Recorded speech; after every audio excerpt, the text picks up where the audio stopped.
জিয়াউর রহমানের পুরান কোত্তা, পুরান গেঞ্জি, ছেঁড়া গেঞ্জি, জিয়াউর রহমানের বাঙ্গা সুটকেস, জিয়াউর রহমানের বাড়িতে এমপিরা মেহমান হলে আলু ভর্তা, ডাল আর কাঁচকি মাছ, এগুলির নাম বিএনপি।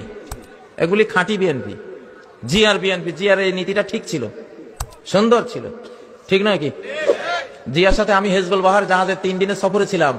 ওনাকে বললাম যে আমরা মাদ্রাসার ছাত্র, আমাদের তো স্কলারশিপ একবারে কম, আমরা ফাজেল ডিগ্রিতে, তখন আমি ফার্স্ট ক্লাস ফার্স্ট ছিলাম বাংলাদেশে, 300 টাকা। তো বললাম যে জানাব, আপনি তো এখন আমাদের বাংলাদেশের প্রেসিডেন্ট, তো আপনি এটা এই জিনিস দেখেন। জিয়া রহমান আমারে বলে কি জানেন?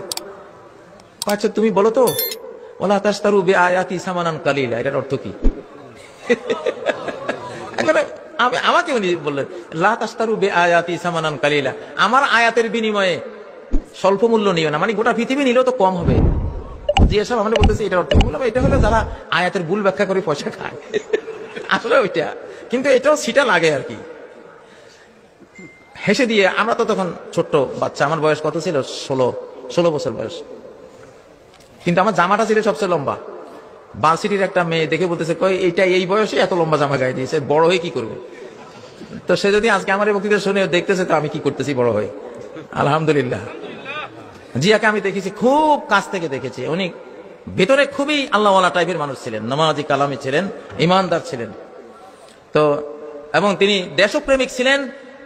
সারা পৃথিবীর মুসলিম রাজা বাদশারা, প্রেসিডেন্টরা তাকে খুব মূল্যায়ন করত। কাবার ভিতরে তিনি কাবাকে ঝাড়ু দেওয়ার তিনি সুযোগ পেয়েছিলেন। ইরান ইরাক যুদ্ধ বন্ধের দায়িত্ব প্রাপ্ত হয়েছিলেন, ঠিক নয় কি? জিয়াকে এই জন্যই তো মারা হয়েছে যে এই লোক যেভাবে লিড দিচ্ছে, বাংলাদেশ তো কলোনি থাকবে না, এটা তো উন্নত এক দেশে পরিণত হবে।